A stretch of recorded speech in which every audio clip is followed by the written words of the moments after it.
second breakfast, Friday, March 6th. We're 6 days into this war.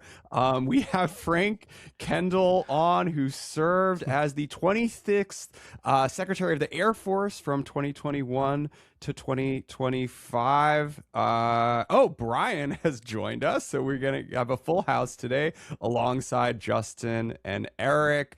Frank has a new book coming out called Lethal Autonomy: The Future of Warfare in June. We have not read it yet, so we will be talking about that maybe on a second show later this year. But I think perhaps to kick us off, we can start with what themes the first week of this conflict in Iran has illustrated about the state and potential future of the defense industrial base. Well, sure. We're ages ago, Don Rumsfeld, I think, says you go to war with the force you have, something to that effect.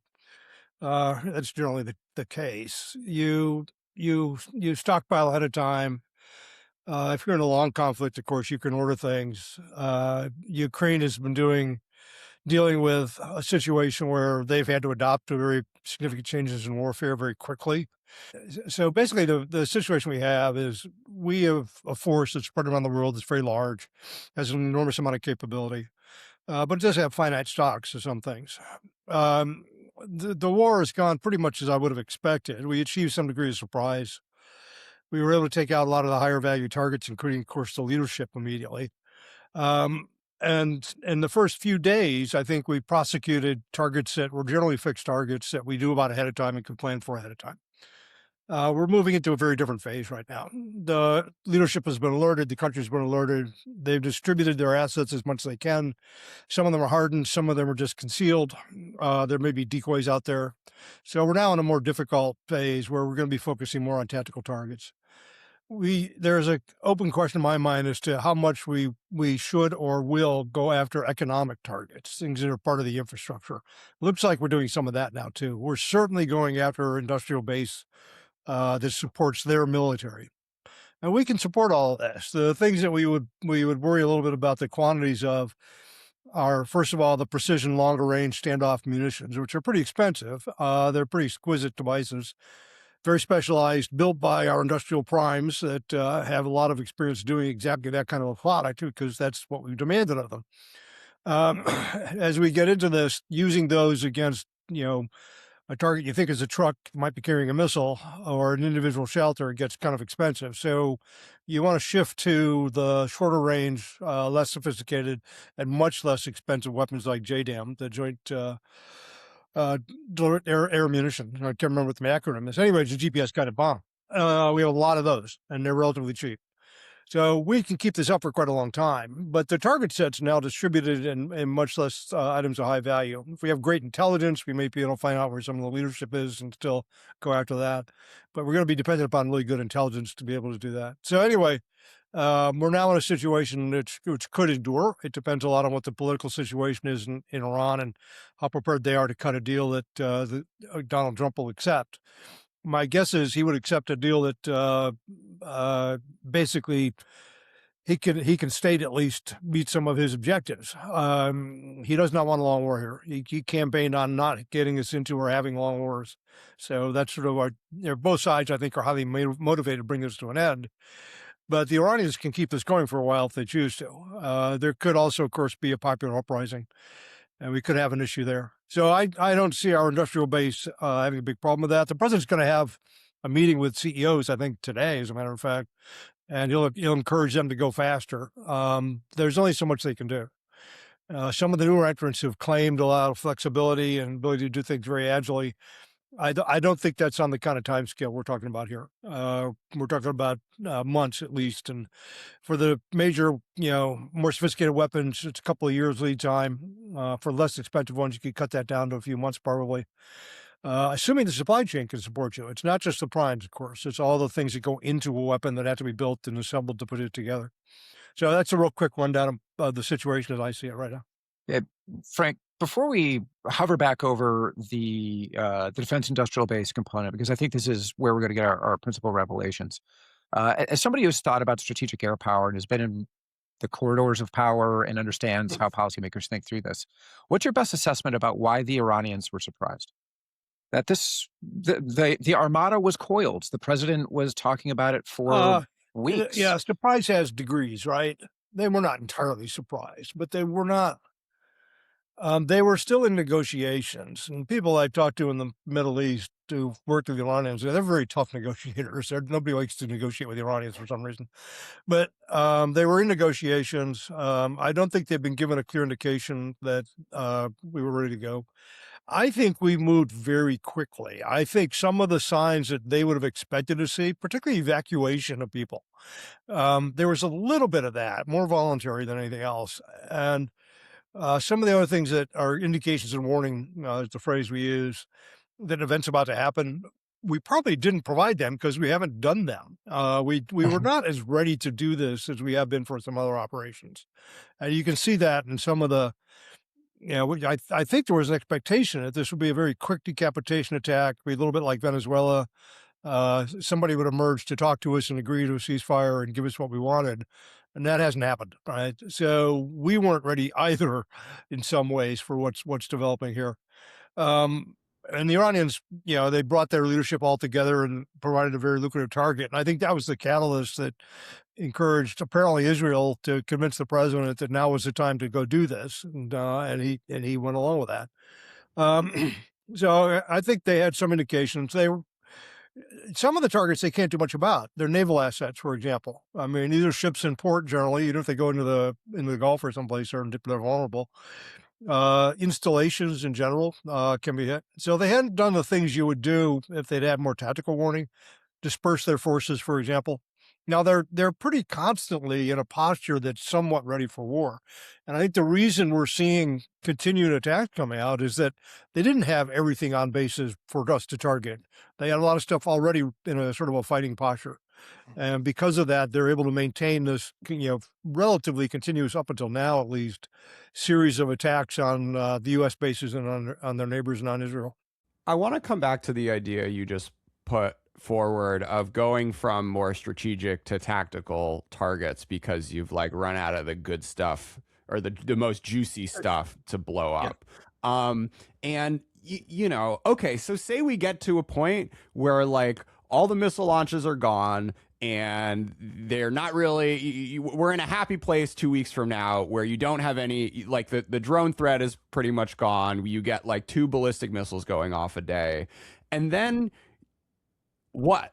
You're in this kind of awkward place from a perspective of only having air power, right? Because say you want defections, where are people going to defect to? Okay, say you don't have the Kurds conquer Tehran or roll in themselves, or the revolution doesn't start. You're just kind of stuck in this awkward okay, I guess we can escalate more by doing things which are kind of potentially awful and counterproductive, like doing energy and water and waste systems management. I mean, even if things go great, we're going to hit the limits of air power pretty soon, I think. No, we're hitting them already. Yeah, I was in the Pentagon. I was a deputy director of defense research and engineering for tactical warfare programs 30 odd years ago for the first Gulf War. We couldn't find Scuds. And we did, I don't know that there's a single engagement where we successfully found a Scud on a mobile launcher and killed it before it was able to launch. The fundamentals of that really haven't changed. A truck's a truck, right? And you can, keep it so it's not observable, bring it out when you think there's no airplanes around, when you have some confidence because your own sensors, there's no airplanes around, get a launch off and then hide it again. So we're going to suppress this threat, and we are. I haven't seen any good numbers on how many launches per day, but they're still getting off a mix of ballistic missiles and UASs and maybe some cruise missiles even. So the volume of fire they can generate is not decisive. I refer to it more as a harassing fires, and that's kind of what it is. It's going to inflict some casualties. It's going to do some damage, but it's not militarily significant. Well, Frank, that isn't. We're doing something on the other side of that coin, which is hunting things and killing relatively low-value targets.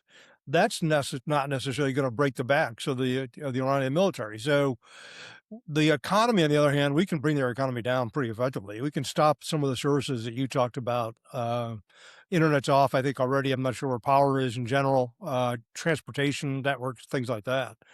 That's going to hurt the Iranian people, and it may be another impetus for them to rise up and do something about the government. But I don't know how much appetite to absorb that kind of punishment the country has as a whole. It's not a popular government, and we just saw that. But it's also a ruthless one, which has got the weapons and it's got the will to put down any kind of unrest.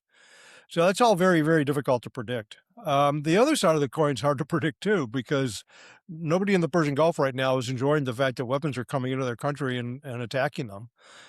So it's in everybody's interest to get this over with and finish it somehow. But both sides have the capacity and the capability to continue it for quite a long period of time. Yeah, I mean, 80 to 88, the Iranians proved the fact that they would at least persist, if nothing else. And you're already seeing Qatar today announced that they're going to shut off production because their storage facilities are at capacity and they can't ship oil out of Qatar. Right. So while there will be economic impacts to Iran that we can inflict, there's also pretty substantial economic impacts that can be inflicted on the Arab states as well by Iran just by continuing the fight. So it is one of those things that I think these are tactical. Sorry, go ahead. That's a hugely important part of the political question on our side. Straits of Hormuz are effectively closed.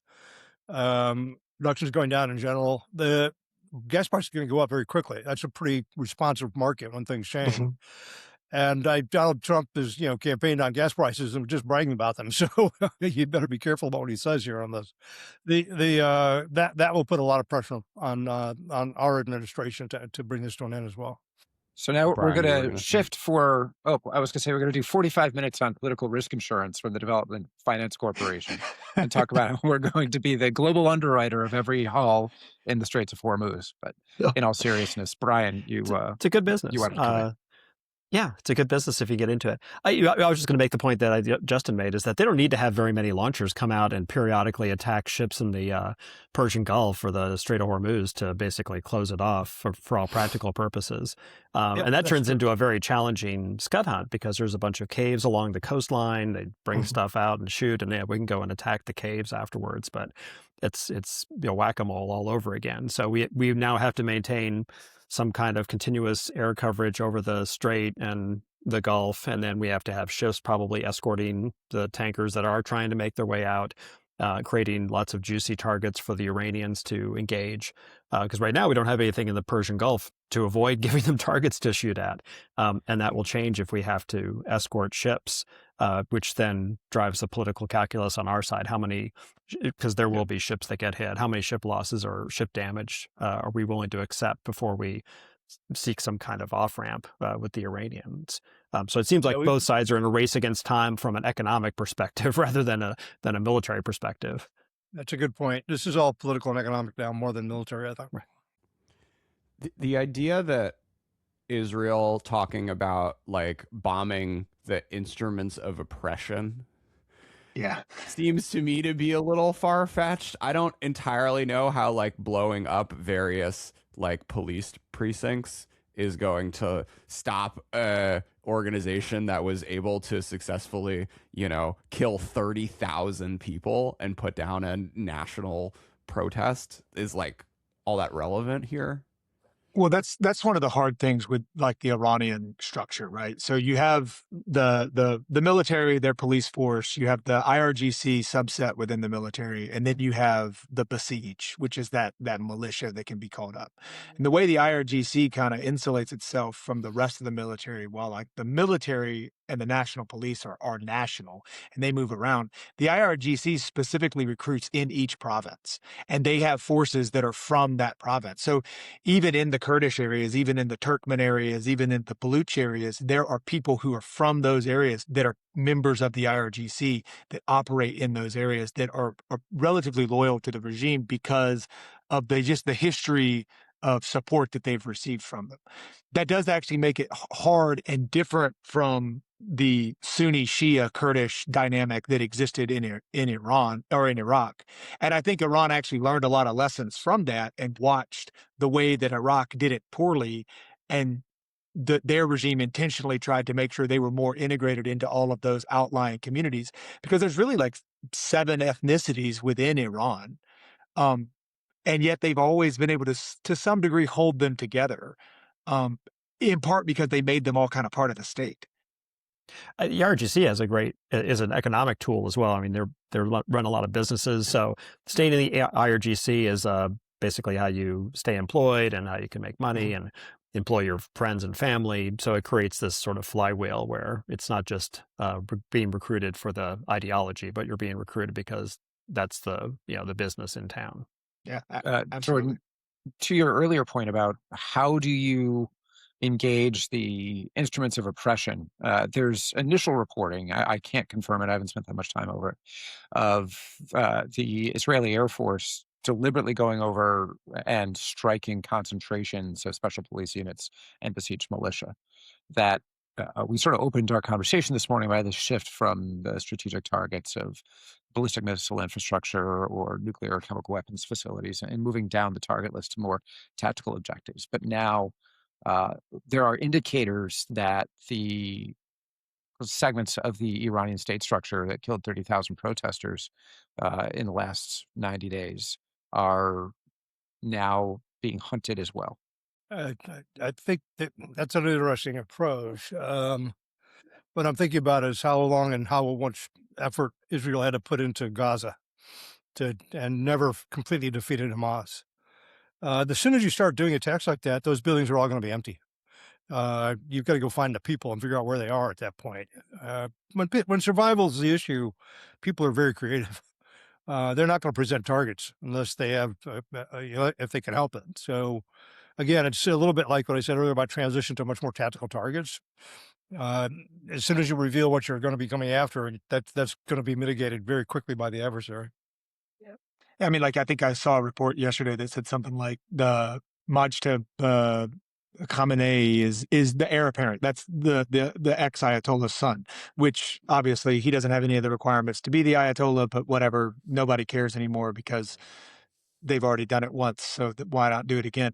But they were even saying like all the meetings of their Supreme Council that's going to make this decision are all being done over the internet. They're all being done through like Teams meetings, which is its own type of hell. But yeah, so they're doing these long meetings now, and they're not even meeting, like they won't even meet in person. So again, we've already had layers of complexity because yes, Iran was able to be decapitated because Israel had exquisite intelligence on where the leadership and high-value targets were, and all of those high-value targets have gone. Well, not going to trust anybody else anymore. I'm going to just go to ground and hope that we can continue to persist. And this kind of goes back to, I don't understand why there wasn't, or if there was, we just haven't seen it. There wasn't a movement to start a shadow government, a secondary, like something that could be a legitimized power structure that starts now doing all of the signaling. Because even, Reza Pahlavi's son isn't coming out and saying, like, I should be the leader now. Wait a minute. Like I thought he was sailing from Elba with a personal guard of 1,000 men. And he was going to what are the depose the king. chances of? So Trump said this thing. It's like, oh yeah, we had a few names, but they all had a bad day on Saturday. Yeah, I wouldn't be shocked if they had maybe had a little chat with one or two of those people, and like they happened to be at the wrong place in the wrong time, and it was just too exciting. There was too much adrenaline that all these people were meeting. So like we throw out like plan A of like, okay, our man in Havana, and then now we're just winging it with the farm team. Yeah, I mean, right now you got Larijani basically as the leader. That's a pretty hardline guy. He's been hardline basically since forever. Unfortunately, it's been some of the semi-moderates that have also been hit because they were the ones who came together. So you're getting more and more hardliners that are the ones that are left. So at least from the government standpoint, like we've made it more resistant to the thought process that we would have wanted to inculcate by doing these strikes, I would think. Yeah, we're boiling it down to the most hardcore paranoid group that would never contact anybody electronically. The Exactly. tunnel rats I only. like it. Well, it's the ISIS problem, right? Right. So like ISIS, when ISIS was spread across Iraq and Syria, there was actually some really good arguments that a lot of the people that were with them weren't the diehards. They were just like, these are the guys that are in charge right now. Go along to get along. As they got killed and whittled down, by the time you were at the very bottom of the Euphrates River Valley in Syria, you were dealing with like Uzbeks who had traveled on foot to get there to fight in a jihad. Like these are people who were not going to surrender. You kind of get the same thing. Like once you start this, if they don't capitulate, you start whittling down the like fringe, and you're only left with the true believers at the end. And again, those are the ones who don't want to lay down their arms. They're the ones who are committing seppuku instead of surrendering. To tie it back to another war that we fought in. Someone asked Frank a question. We're off the rails here. We haven't seen guests, guys. Yeah. So, Frank, I guess I have one. When you're talking about the defense industrial base, and we're seeing the interceptors that we're using against like the Shahed drones and against the ballistic missiles, given the time that it takes, do you even think that the primes are going to start moving on increasing the production of those, or is this already a sunk cost and we're going to get down close to a zero? That'd be our biggest concern, I think. Interceptors like Patriot and THAAD, for example, right? Even Standard missiles. There's a pretty good lead time to build those. I used to be the chief engineer for Raytheon. I know exactly what that's like. They will ramp up, but we're going to pay them to do that, obviously. But there's a long lead time. And again, it goes back to all the supply chain, the people building elements of the sensors with the sensors themselves and so on. Specific components, solid rocket motors, all those things that go into those missiles. We've got a reasonable stockage of those. We can do this for a while, but we've already been maximizing out those production lines to support Ukraine. Those are some of the same systems that Ukraine needs as much of as they can get. We have tried to field some lower cost things. We brought in our allies and partners to support Ukraine as well with some of the systems that they have, particularly some of the shorter range systems. So I don't see any kind of a crisis here, but I think at some point, not too far down the road, we'll have to be changing our shot doctrine. We'll take one shot instead of two. We'll watch where things seem to be headed, and if they're going someplace we don't care about very much, we'll let them go. It's called preferential defense. So I think we'll do some things tactically to try to adjust, and as we're suppressing the numbers of threats, that helps too, of course, right? So we're going to work this entire equation, the whole kill chain, all parts of it, to try to get the threats down as much as we can. And one thing we can perhaps accelerate is some electronic warfare capability, which is a really relatively inexpensive and potentially you can more quickly field some prototype capabilities there that can help deal with some of these threats. But it depends a lot on whether there's even a vulnerability there. Is there a seeker that requires, that's vulnerable, that emits radiation? So it's going to be, it can go on for a while. That's really my point. And I think both sides are going to be stressed and have difficulties delivering or defending as it goes on further. Hey, Frank, do we kind of risk, if this goes on for a while, learning the wrong lessons from this confrontation? Because we're up against a country that essentially has no air defenses at this point.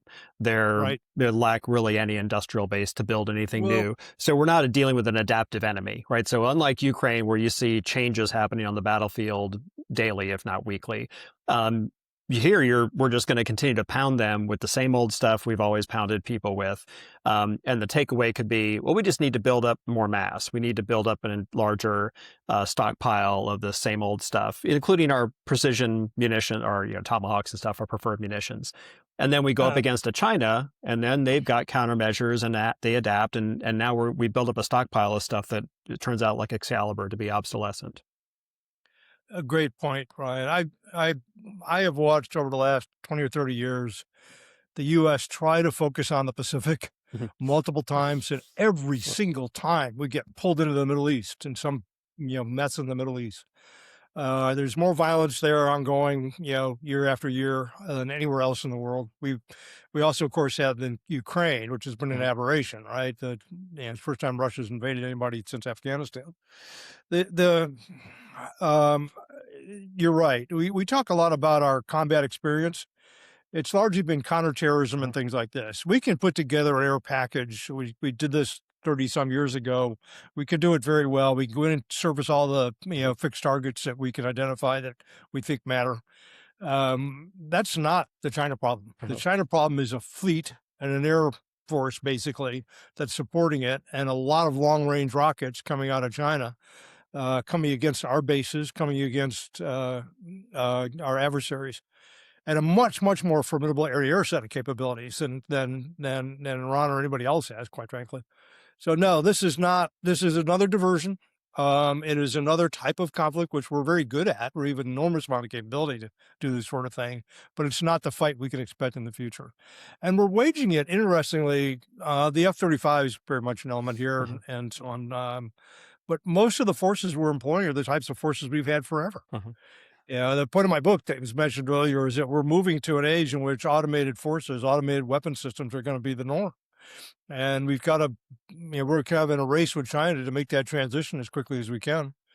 I couldn't say we were winning right now. I think we're close. I think that we're close to each other. It's going to be as much about culture change and will as it is about the technology and the ability to exploit the technology. And I'm nervous about that. I'm afraid that China will be more open-minded than we are, more willing to make more significant changes. And that as a result of that, they'll make commitments to move faster and steal the march on us. Yeah. And I'm worried that we equate automated with dumb mass, right? So we say, oh, I can make unmanned systems and drones that are cheap, and I can field them in large numbers. But if they're not really adaptable, your opponent's going to come up with a countermeasure. Also, there's no way we're going to outmass China, right? We're going to be the away team up against the world's largest manufacturing power. So we're not going to get a mass advantage. We've got to think about how would we circumvent what they do, and that's going to require an industrial base that's able to adapt rather than an industrial base that can just stockpile stuff. We have to make good decisions about what we buy. Going fast, I talked about this in that article that was mentioned earlier, I think. Going fast in the wrong direction doesn't get you anywhere you want to go. And it wastes time and money. Time is probably our most precious asset. So we need to take the time up front to think carefully about what we should be buying, and then go get that. That's the point of my book, actually. That the book is about fulfilling the thing that Bob Work, when he was Deputy Secretary of Defense, tried to do with what he called the third offset strategy. He felt that what we needed to do was another round of modernization that was a dynamic improvement or a generational improvement over what we had, as opposed to just an evolutionary, get the next thing after that's better than the one you already have, which has been our traditional route for the last few decades.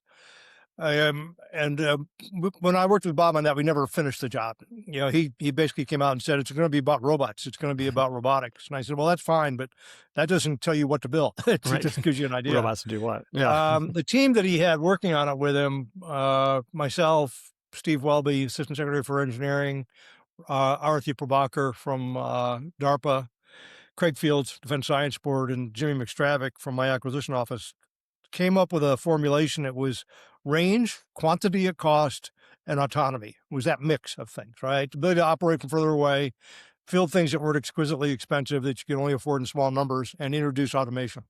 I still think that's true, and I think it's true in all domains generally. And the book lays all that out. It talks about what we would actually do in each of those areas. And I know it's not the final answer. I'm sure there are a lot of things that are wrong in there, but at least it gives us some things to think about moving in that direction. So yeah, we're in a race. I've been worried about China since 2010 when I came back in after being out of government for 15 years, saw what they were doing to modernize. They're a formidable opponent, and much more formidable, I think, than even the Soviet Union was. And now we're off, dropping JDAMs in the Middle East again. I think that brings up an interesting point to talk about. So right now, there's a lot of talk about the Lucas and the success that the Lucas is having. And obviously that was like a Office of the Secretary of Defense or Office of Undersecretary of Defense R&E project that was able to grow out and become successful. Why are we not hearing about or seeing about all of our defense tech companies that are going to revolutionize warfare and their contributions in this fight, like we are for the Lucas? I don't know. I think there's been a lot of hype there. There's a lot of bashing of the traditional industrial base, which I think is not warranted. The point of my CNS article you mentioned is that we get the products we ask for. The problem isn't the industrial base; it's the customer. If you tell the suppliers, I want an F-47, they're going to build you an F-47.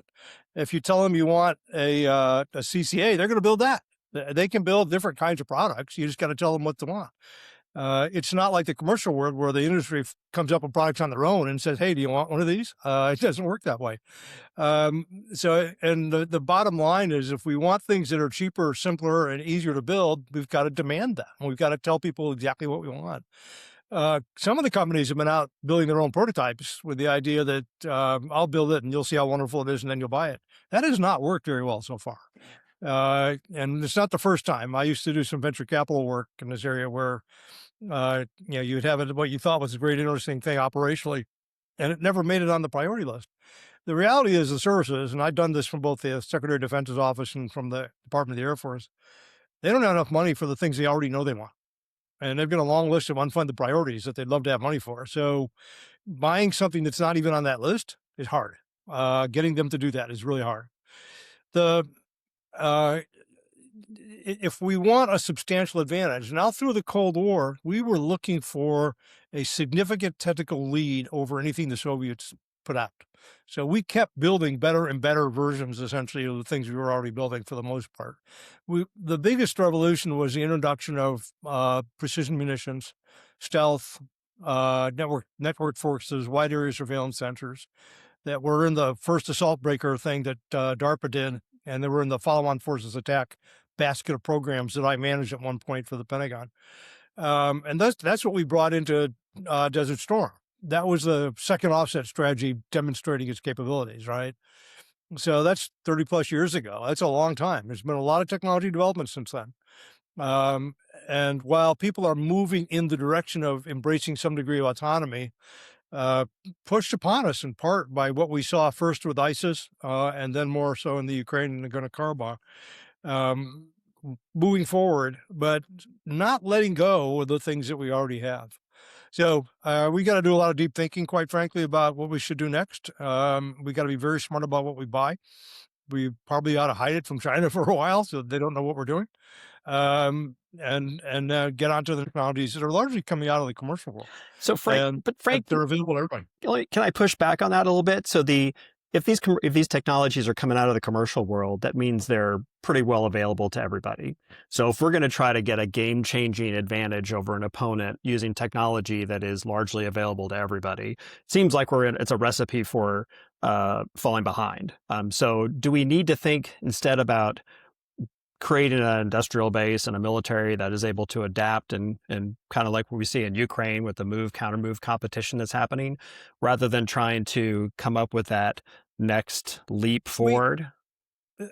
There's no magic in that either, Brian. There's, it's always good to have flexibility and adaptability. It's always good to be able to do that. So some of that is industrial-based developments that are also relevant in the commercial world. One of the things that's happened in the defense side of the house, probably more slowly than in the commercial world, is the embracing of an integrated design and production environment. Model-based system engineering is the buzzword you hear about a lot. And that's been around for several years now, right? And adopting some of the AI technologies for coding in particular, we can produce software. And software is kind of an exception to the hardware things we've been talking about, right? You can do it very fast and you can mass produce it very quickly once you've got it. So being ahead on that side of the equation is very helpful, which can give you a big advantage in the cyber world and in the electronic warfare world, right? RF systems in particular are digitally controlled, and almost all the functionality is digital. It's only the actual act of radiation, basically, and receiving the radiation is still non-digital. So, yes, there are areas in which you can do that. You got to be, again, smart about it and think through carefully. Other areas which involve more traditional manufacturing, it's a little harder to do, and you're still going to have to deal with lead times. And if you don't do significant quantities, you're not going to build the production capacity that you need. We've been spending a lot of time recently on fixing, quote, the industrial base. I'm on a study with Council on Foreign Relations. There's another one that Atlantic Council's doing. There's some things coming out of DOD, DOW if you want. But the resources are always going to be limited, and you've got to go to things that you think it's going to really make an operational difference if you make adjustments and pay for capacity you're not using in peacetime. Industry's not going to do that for you unless there's an incentive. I'm aware of some discussions between some of the primes and the Deputy Secretary of Defense to try to get industry to build greater capacity. And the approach I think they're taking is that industry has some essentially assurances of future production. And if that production doesn't manifest itself, then industry will get its capital investment back. It's a kind of a clawback provision. I think that's viable if we can get the Congress to agree to it. As is often the case with the Congress, they're very reluctant to commit, future funds, right, beyond the current year. No business could get by operating that way. You have to make longer term investments. You have to make commitments, and you have to have flexibility about how you execute because things change. Our system is designed to be very rigid, and it really gets in the way of that kind of flexibility. Frank, if I can build on this theme for a moment, maybe 3 to 4 minutes ago, you said, hey, that there's a substantial amount of criticism directed to the primes, and it's not particularly fair. And I think that's absolutely correct. That in my line of work in private sector, I hear the primes referred to almost like genies or vampires, that they're like supernatural creatures that are operating out there that are dead set on destroying American warfighting capacity. That's obviously nonsensical. But there's an interesting tension, and you just elevated it in this discussion about the Deputy Secretary of Defense work with the primes for longer-term commercial offtake agreements and clawback provisions. Like, there's an interesting interaction that you just elevated. Related to this, do you feel that the Senate Armed Services Committee, the House Armed Services Committee, and some of the other segments of Congress are sufficiently sophisticated? Do they have the necessary staff? Do they have the resources available to conduct effective oversight and drive more intelligent negotiations by and among the 6 primes and the principal purchaser? Like, Congress doesn't have a great track record in supervising issues of war and peace right now, but Right. do they have the ability to put pressure on this absolutely vital issue of what is the DIB and how do we fix it? I think it can be done. I've dealt with all of our committees for a long time, and I think both sides of the aisle in those committees are they work together reasonably well compared to other parts of the Congress. They all care about national security. They're all trying to do the right thing, and they will listen to a reasonable argument. The place where there's the most resistance probably is the appropriators, who are very reluctant to approve a multi-year contract, for example. And these are not unsophisticated people. And now some of the key people there have changed recently, and I don't know the new team so much. But when holding on to and controlling how money is spent is your political power, you're reluctant to give that up. The authorizers are a little different. They basically are writing the rules and so on, and they have certain control over certain things. Their bill always passes because if it didn't, nothing bad would happen and people would notice. The flexibility there is pretty good. What I find to be a problem there, though, is that there's often a tendency to want to do something, just something, and they will accept bad ideas that they sound good on the surface but actually don't work, in order to put something up and say, I did acquisition reform for the 99th time, right? We're getting a little bit of that now, and this is even on. There are some fairly unsophisticated attempts to throw money at things, thinking that will solve the problem in some cases, without having really thought. The rush to Silicon Valley or to commercial tech, I think, is a little bit of that. The DIU has been around for about 12 years or so now, I think. I'm not aware of a lot that's come out of DIU that's gotten filled. But yet there's a lot of people who are very enamored of that idea that will give them another $1 billion a year and miracles will happen. One of the things that I tell people on the Hill, and I've told people in OSD this, nothing is fielded in the United States military until a service wants to buy it, period. And even if you have political control for a while and you can force things on a service for a while, as soon as you're gone, if they don't want it, they're not going to buy it. And I've had this happen to me personally more times than I can imagine, more times I can count, going back to the 80s and 90s, right? The services are enduring institutions. They have enduring priorities. So you really got to bring them along. And so if they're not fully involved at the senior level and they don't culturally accept what you're trying to do, it's not going to happen. You're going to spend money on it and then it's going to die. So I think people have to be much more aware of that. Trying to circumvent that system doesn't work. We don't have a system in which the acquisition technical side of the house can impose products on the military.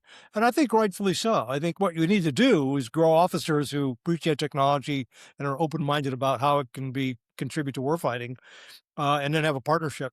When I was running the Air Force, one of the things I did for the Department of the Air Force was try to create, this is part of the set of initiatives I called Reoptimizing for Great Power Competition. Create an ecosystem, if you will. It's a great Silicon Valley word they use all the time. Force the technologists and the operators to work together in partnership.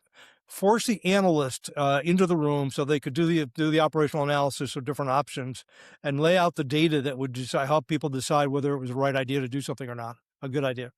I had done an awful lot of that kind of in an ad hoc way when I was secretary because I didn't have that institutional structure in place to do it, and people didn't have the missions necessary to do it as inherent missions. We were fragmented, and frankly, we've been superior for 30-some years.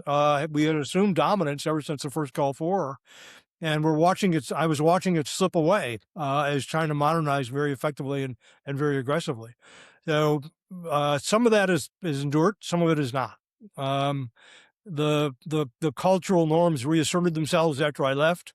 Dave Alvin was my partner in this. He understood it. He was trying to do it with me. He's not there anymore.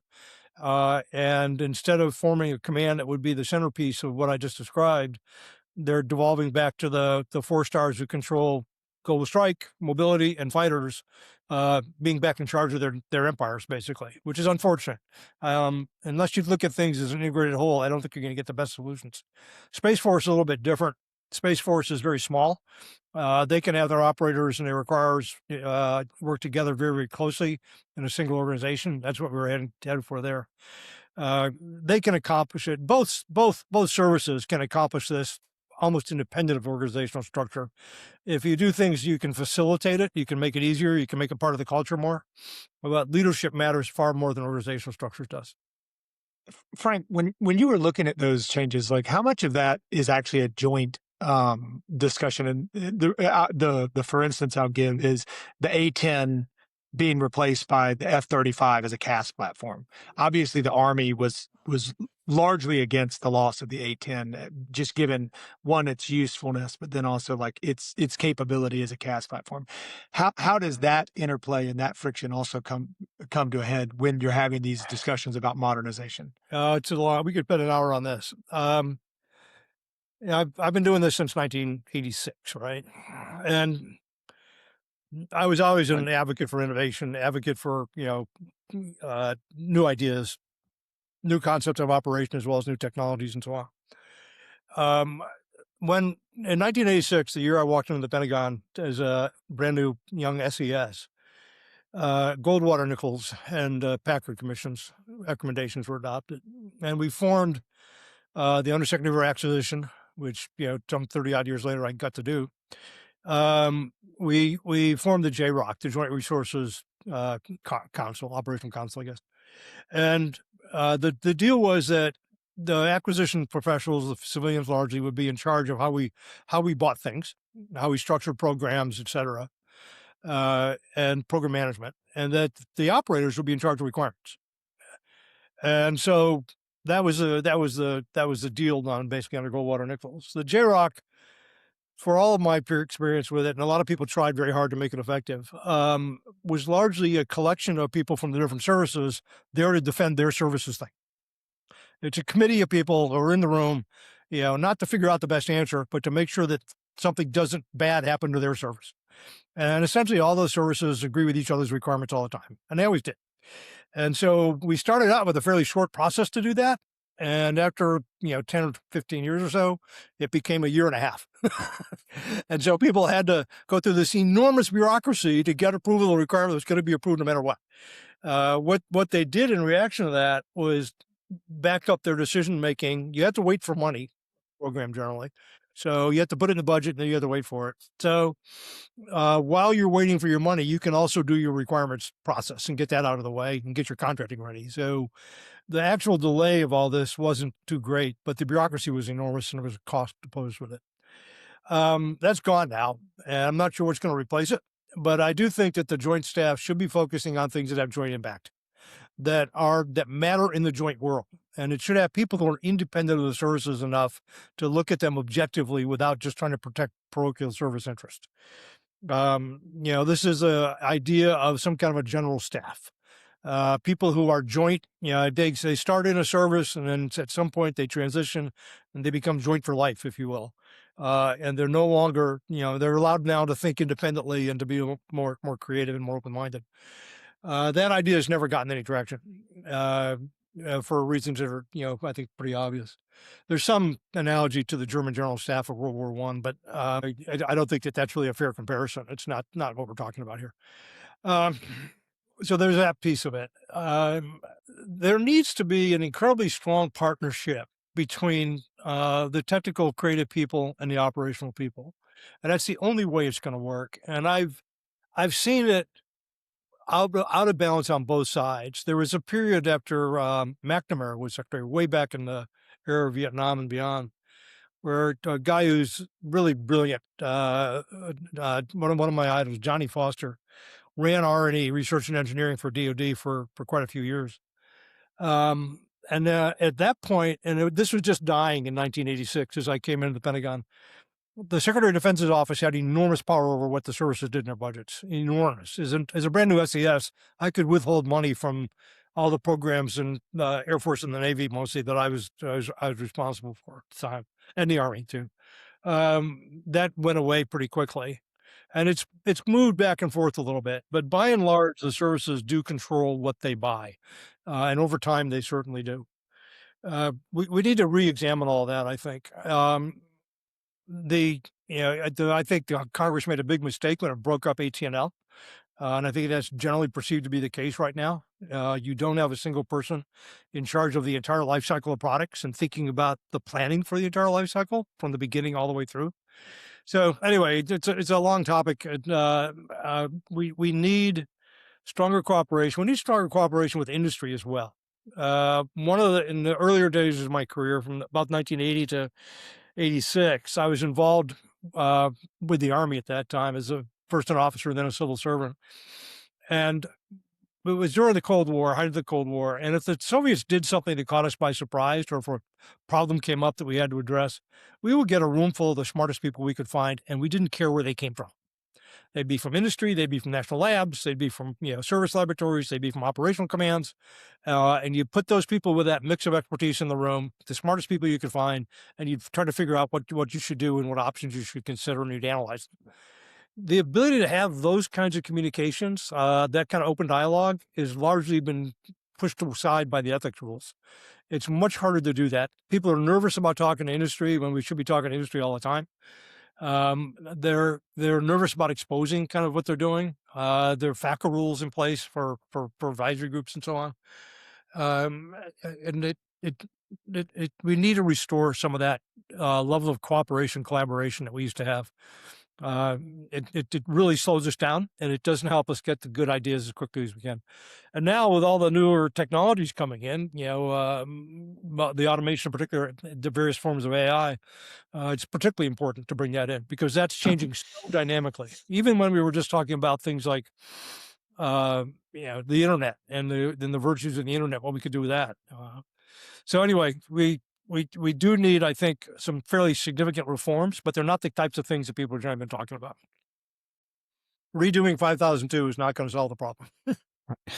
But it does sort of, the point you're making, though, kind of argues against the traditional model of we need to do some long analytic process to determine what we need in the future, because if the technology is widely available and it's changing very rapidly. Trying to do, and I spent my time in the Joint Staff working this process of JSIDs.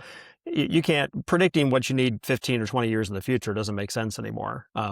We really need to be looking much more near term. Even if you're over in DARPA, I assume they should be thinking, what's the secret sauce we need to provide that not necessarily is going to be long term. You're right, but technology tends to come in waves, right? You get a surge for a while, and you'll get a breakthrough technology, the semiconductor maybe. Large language models might be in that category too. You get a breakthrough technology, and then you get a period of adaptation, right? Where the people who have very deep understanding of a specific area, PhD level understanding, will come up with some breakthrough new thing. And then all the people who may not have that depth, but are creative in other ways and have broad knowledge, start to apply it in very creative ways, right? And that's what's happening now with LLMs to some degree. So there are waves like that you have to catch, and then you have to figure out how to ride them, so to speak. You need mechanisms that can effectively react to change quickly. But just doing something fast isn't the answer. No. It's figuring out. So you can have models, you can have simulations, you can have tools available, and you can have teams of people available who do this for a living. Right. One of the major changes I was trying to make in Department of the Air Force was to create those teams. What I found when I arrived was that I had a number of operational problems I wanted to solve. The operational imperatives, I call them. There were 7 of them. And I laid those out and I said, okay, I need teams to go address each of these problems. There was no organization in the Department of the Air Force that I could turn to and say, you have to go solve this. That's your mission. Right. I had to create ad hoc teams, and I brought Tim Grayson in from DARPA. I found the smart people in uniform, technology people, as well as operational people that were relevant to the problem, general officer level, 1-star, 2-star, put them in charge of each of those 7 teams as co-leads, and they formed groups and off we went. It was very ad hoc, and it was not something the establishment, if you will, knew how to do or was prepared to do. I also took the ops analysis shop that had been sitting in the A9 under the Chief of Staff of the Air Force, basically as part of the air staff, elevated up to the Secretariat and said, you are now the Department of the Air Force Studies and Analysis Shop. The Air Force used to have one like that at the Secretariat level. And you are going to own all this analysis, but you also own developing capability to do this analysis, creating the models, creating the simulations, bringing up the career field, right? So expanding the career field so we have more people who know how to do that, and putting together all the different pieces, right? So I the first couple of years I was in the job, that's what I did. And I said, okay, we need to institutionalize this. We're in a long-term competitive struggle with strategic competition with China. We need to set up the structure of the Air Force so that we can do this all the time. And the major 4-star commands had responsibility for their operational forces, for some degree of training, beyond the basic training, the more sophisticated training. They had, and they also had requirements generation. And I said, okay, I want you guys to focus on the readiness of the force that you're responsible for providing to combatant commanders. And I want some other people to be completely dedicated to figuring out what to do next. And being basically the centerpiece of the requirements process. In the Space Force, I did it a little differently again because they're so small. I created a futures organization, basically. But what I was trying to create was a structure that would facilitate the type of thing that we're talking about. So you're right, Brian. It has to be agile. It needs to be as cutting edge as it can be. You need people who are steeped in the technology and thinking carefully about its application to operations from both sides of the house, right? And they can educate each other. They learn from each other, and they explore things together. They try things, and you get much better solutions out of that. They also need to be open-minded. They need to be able to accept that things may change now very fundamentally, not just incrementally, but very fundamentally. And I don't think we're quite ready for that yet. Yeah. It's interesting comparison. The Ukrainians have a dashboard you guys have probably seen for their UAS brigades. And basically they're keeping score of how they're all doing at killing Russians. And they post fairly often, how many Russians I killed last week, right? And they're sort of in competition with each other. It's kind of interesting. But the thing that fascinated me about that wasn't so much that, it was that they're talking about U.S. brigades. Is the U.S. Army talking about a U.S. brigade? No. It is not. Right. There's a Navy the Army is shutting down its division cavalry squadrons. Right. Like rather than turning them over from attack aviation to UAS, Yeah. they're just unflagging them. There you go. What I'm seeing all of our services do is figure out how to take the stuff they already have and add unmanned systems to it Right. as an adjunct. And I did that in a way with the CCAs and the Air Force too. But I shifted the mass to the CCAs. You know, the concept there is a fighter is going to control several CCAs. Not that I'm going to have a fighter with one CCA that is his buddy and helps him.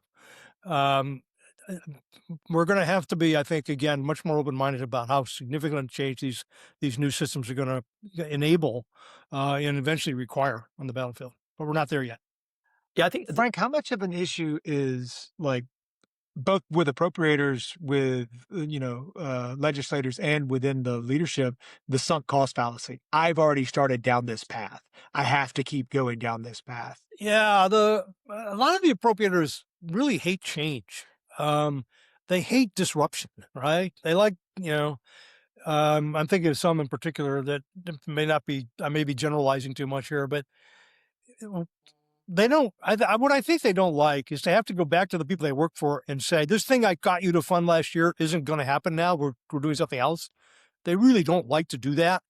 And I think that because of that, they tend to want to force the services to continue doing things they were doing. There's also political support for things, right? Once a program gets established, it's got a constituency, even before there's a down select, right? And I had a conversation with the CEO earlier, about a month ago, I guess, about a program that I had tried to cancel, and they were able to go around behind me and go to the Hill and keep it funded, right? It's a political system. That's part of the political system, I guess, but it's not very much, it's not what the nation needs, right? It's diversion of resources and something that shouldn't be as high a priority as some contractor wants it to be. So there's some of that too. That's real. And I think there's a reluctance to admit you made a mistake. People are generally I've seen people, political leaders come in, they're really happy to kill somebody else's program that somebody else started. They don't want to kill the one they started. Dick Cheney killed the A-12, right? A long time ago. Gates, let's see, did Gates kill a few programs? Yes, Gates cut back several programs. He cut back the new bomber, for example, for the Air Force, the Intercontinental Curtailed the F-22. Cheney killed a few once upon a time when he came in. It was the end of the Cold War. Hunting partners and programs. Yeah. Sorry. No, that's what we see is like there's all this talk about, hey, we need to more mimic the department needs to more mimic innovation on the commercial side. That is also one of the issues too, is like their commercial side, because the impetus is fully based on the bottom line and like being able to produce something that somebody buys, there is a requirement to be able to iterate very, very quickly. That same driver doesn't exist necessarily for the services or for the appropriators.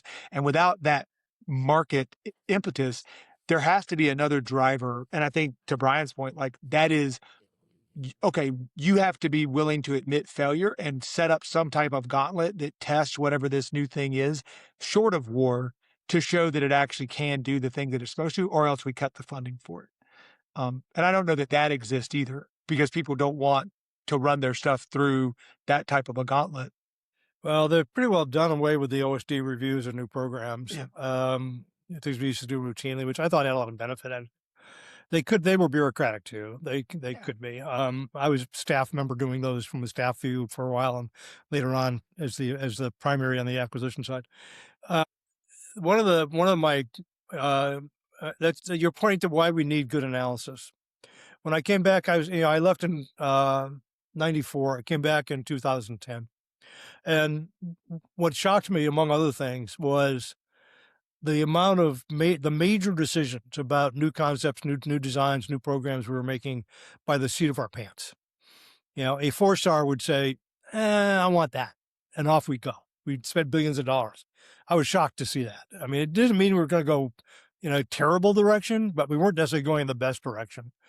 And that's one of the reasons I brought the analysis organization back up. I tried to create an organization like that when I was AT&L. And it's interesting because you guys will know these names. After I took over AT&L from Ash Carter, I said, okay, I need a studies and analysis organization. I didn't feel that CAPE was doing that very well. And I needed to have a much better way to evaluate the cost effectiveness of the things coming through for decisions. And the guy I brought in to do that was a guy named Will Roper. Came out of Missile Defense Agency. Some of you're nodding your heads, you know what I'm talking about. Will later was the Air Force Acquisition Executive. But in between, he was head of DIU. Ash Carter, head of SCO, Strategic Capabilities Office. Ash knew him from some briefings he'd been given at some point about MDA where Will was working. And so he grabbed Will from me, and I mentioned his name to him, and he sent him out to create the Strategic Capabilities Office. So I lost my head, and I got diverted with other things. I think Ash created DIU about the same time, and I ended up supporting DIU.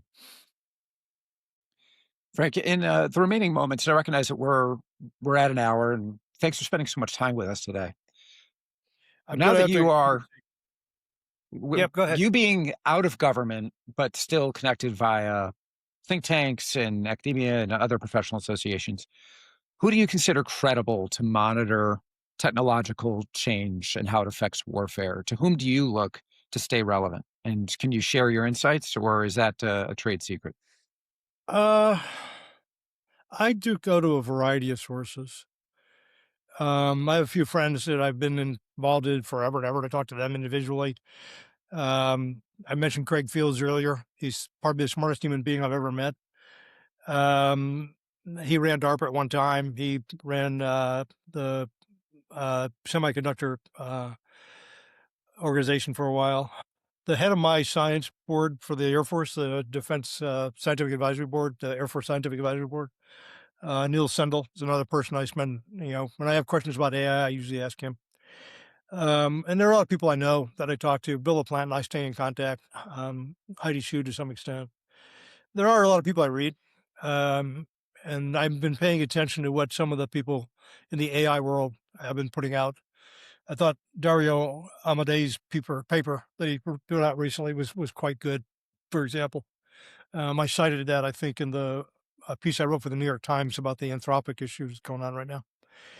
There are a variety. I get some magazines that are relevant, about technology. And there are a few others. I'm not going to name any of your competitors, but you got a few out there that talk about this stuff a lot. Well, let's do one question on that. I don't know, any broader takeaways on the Anthropic drama of the past few weeks? No, what I've been trying to tell people, I just did a podcast on this for a Center for American Progress a couple of days ago. There's a tendency to take a look at these things and see them kind of as a morality play. It's not. Anthropic wants to do business with the DoD. It's got a pretty good product, I think. OpenAI wants to do business with the DoD. They're both nervous about how the government might use their technology, justifiably so. And frankly, from my point of view, particularly for this administration. So they have concerns. Anthropic was trying to address those concerns through contract language that would have bound the government. The government didn't want to do that. And I'm sympathetic to that point of view. The things they want, the two sticking points, broad area surveillance of Americans and completely autonomous lethality with no human in the loop, not letting either of those things happen, are good things. I mean, but there are already laws and policies that prohibit that. And I don't think the way for us as a country to try to address those issues is through contracts with individual firms. From the government side of the house, you can't have terms like that in every contract you write. It'd be a nightmare trying to administer it. How do you, stay compliant with all that? And the government does try to fulfill, for the most part, its contracts that it has. So that's just not the right approach, right? And if you think your customer is going to use your product in a way which is malicious, you shouldn't sell it to them. You put safety warnings on things all the time, and I think that's closer conceptually to the approach OpenAI is taking. They're not. I think they want a list of things that the government is agreeing not to do, but they don't want it as a contractually binding requirement of the contract. And I should be very careful about that because I have not read the language in some of the languages available. I think OpenAI put out some of theirs. But unless you sit down with the actual contract and read it, you don't know what's in it and you don't know exactly what the constraint is. So I reserve judgment on how big a difference there really is between the two. There are some things I have heard about personality conflicts, essentially, that are a factor here, where people just don't like each other and don't want to do a deal with each other, and that's a factor. I don't know if that's true or not. But I do think that what we should be doing is figuring out how to regulate AI in a way which is meaningful, but doesn't slow us down dramatically and create a huge amount of meaningless bureaucracy, which is a tricky thing to do. I think that ball needs to get set in motion by the Congress. The Congress can't do it itself. And kind of the point made earlier that the expertise isn't there and it's too complicated. It's where you need some kind of regulatory framework and people who really understand it, and hopefully can work cooperatively with industry to do things that we all should want to have happen. Right now, the administration is taking a position of no regulation at all, and it's attacking states who are trying to do some regulation at the state level. That's not the answer either. So we need something in between. And we may need a new agency that does this, that has dedicated to that kind of expertise, or we could do it through some of the existing agencies or some combination. But I don't think doing nothing is the right answer. And I don't think that trying to do it through individual contracts is the right answer either. The one point I do want to make there, I should end with this. What the government is doing to Anthropic is outrageous. It is trying to destroy a company because you couldn't get a contract agreement with it. That is not the way the government should operate. It's an abuse of their power. The tool, the supply chain risk designation, has nothing to do with what Anthropic is doing. It's just a way to punish them for not agreeing to what the government wants. That's not the way we, as Americans, should want our government to operate. Unfortunately, it's a feature of this administration that it uses whatever tools in the room, in the toolbox, to attack those who disagree with it and dissent from it and won't do what it wants, whether it's a law firm or a university or a corporation. We shouldn't tolerate that. That's not the way we want our government to work. I think we can perhaps call it there. Hopefully the first of many second breakfast appearances. Frank Kendall, thank you so much for your time this morning. Thanks, guys. Good to be with you. Thanks, Frank. Thank you. Yeah. I think When we talk about our guests back, sure. Yes. Is this like what they used to do on Walking Dead? Like there would be an episode of The Walking Dead, and then people would have a follow-up show where they talk about how they, this character, this is how I felt. I think that's. Well, they do that at the end of the Game of Thrones shows where they're just like the making of the episode. It totally takes you, it kind of takes you out of it. It's like, I know I want to be in this world. I don't care about like you hanging out in Ireland and like, having to stay up at night to shoot a night scene. Like I'm sorry for your loss or whatever. Right. I want to know how Renly Baratheon is going to deploy his infantry. What were your takeaways? It's good to hear a professional. I'm sorry, Justin. Just a professional who knows the shot saying, "Hey, there's a lot of big promises and there's a lot of haymakers thrown in this moment in defense innovation or defense tech, or whatever you want to call it. But when push comes to shove, the people who are making countries and their military capacity rise and fall are still these traditional big industrial providers, and that doesn't sanctify them. It doesn't make them wholesome or noble or anything like that. It's just like they are the deliverers." And there are a lot of people in dress sneakers and Connect t-shirts and blazers going up on panel discussions, running their mouths about the future of war. And the future of war has been around for like 5 years. And what's the deliverable? Yeah. I mean, like that's my big takeaway too was like, it is always refreshing to see somebody or to talk to somebody who has been in the game for a very long time, who will speak frankly, not to make the pun that's there. But he served through multiple administrations. He served in various roles across the Pentagon, across the Air Force, and he's able to come in with a lens and talk about like, hey, these are the actual changes and restrictions. And to his credit, he was able to point out places where this administration has been directionally correct, but then also say like, hey, there's a lot of believing the advertising that's been going on with defense tech, with just kind of like Prime's bad, Silicon Valley good. And the truth is much more nuanced, and like really like where we have core issues are things that the Pentagon itself can't control. The Pentagon's not going to change the fact that 4-star generals and 4-star admirals believe that they are God's gift to the military. that's not going to happen. Like, you've raised them to think that that's how they are. So until you put structures in place that show them, like, no, just because you think it should have an extra cup holder doesn't mean that that's a requirement. Like, that has to exist. And stripping out that in the name of stripping out bureaucracy, those checks on those people, makes the system more fragile. And not more robust in a time when we're going into war. And I think Frank, a lot of what he talked about alluded to those, the need for that type of bureaucracy, and not the type of bureaucracy that just, overburdens warfighters. Now, if I had a few more minutes with him, if we had like maybe a second episode, he spent a lot of time talking about the very precise organizational decisions that the Pentagon has made, or that Congress has made for the Pentagon. And I would want to hear him say, with the benefit of hindsight, you've had 12 years of DIU, and I'm really glad that you covered this, but like, what is the mission of DIU as opposed to DARPA, as opposed to any of the other hash workses, AFWorks, SpaceWorks, DefenseWorks, SoftWorks, or the national labs? And at some point, does somebody's heart have to get broken to just say, hey, this is redundant, shut it down, start over, and think through how the Pentagon is going to rapidly assess technological development and get it into the hands of the services? Because right now, we just have a series of false pretenders to the throne. Everybody has a $1 billion budget and the ability to claim that they lead technological development for the department. And it is, again, not necessarily leading to superior results on the battlefield. Yeah. The Lucas is, again, a flying lawnmower from the 1980s. And that's like the revelation of this campaign. Yeah.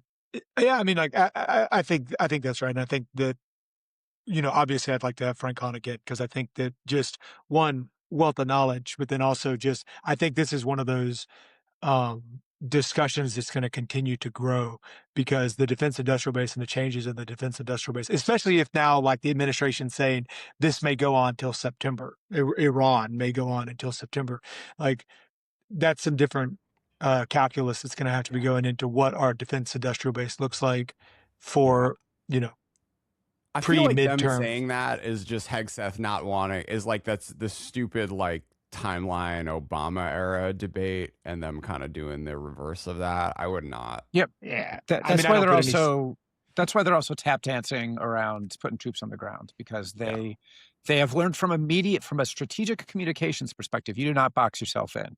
They remember what happened to Secretary Kerry around the Red Line moment, and how he had to go out in front of the Obama administration and talk about these pinprick airstrikes against the Baathists.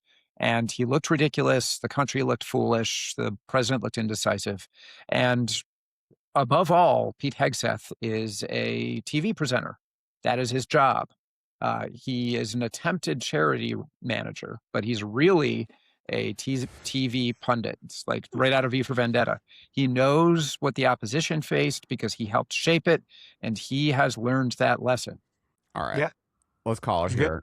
I also want to thank Frank for giving us a whole guest list. If you are that person who he shouted out, you're probably second breakfast worthy. Or if you're out there, say hi. Otherwise, I'll Will Roper, send us a note. Yes. We will give Will you an Roper, hour. Craig Fields, Neil Sindel.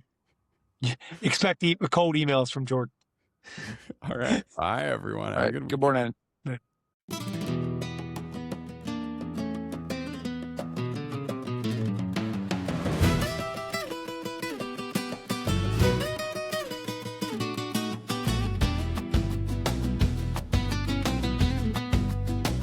They cracked a shade, took the whole thing apart.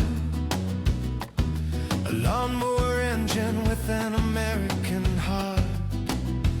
Built it from foam and from plywood and dreams. Sold it to Putin, Ukraine burst at the seams. Pulled the wreckage from the frozen ground. Spectre Works said thank you, the plan was found. Iran handed us his playbook on a plate. We copied every bolt, got it straight. 40 years of your design, now we're sending it back down the line. buzzing through the Persian Gulf night. 35 grand of kamikaze might. Lawnmower engine and the target's in sight. Low and slow and screaming toward the light. Up, big fury task force, scorpion strike. February morning over Tehran light. You spent decades chasing this dream. Now hear that lawnmower scream. February 28th, 100 planes took flight. B-2s from Missouri, dead from the night.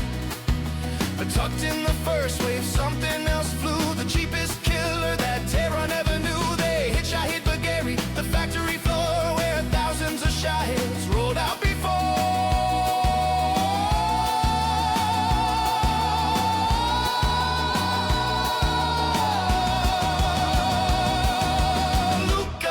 Through the Persian Gulf night. 35 grand of kamikaze might. Lawnmower engine and the target's in sight. Low and slow and screaming toward the light. We took your design, painted it red, white and blue. 40 years of work, we sent it back to you. You spent decades building this dream. Sputters delivered free.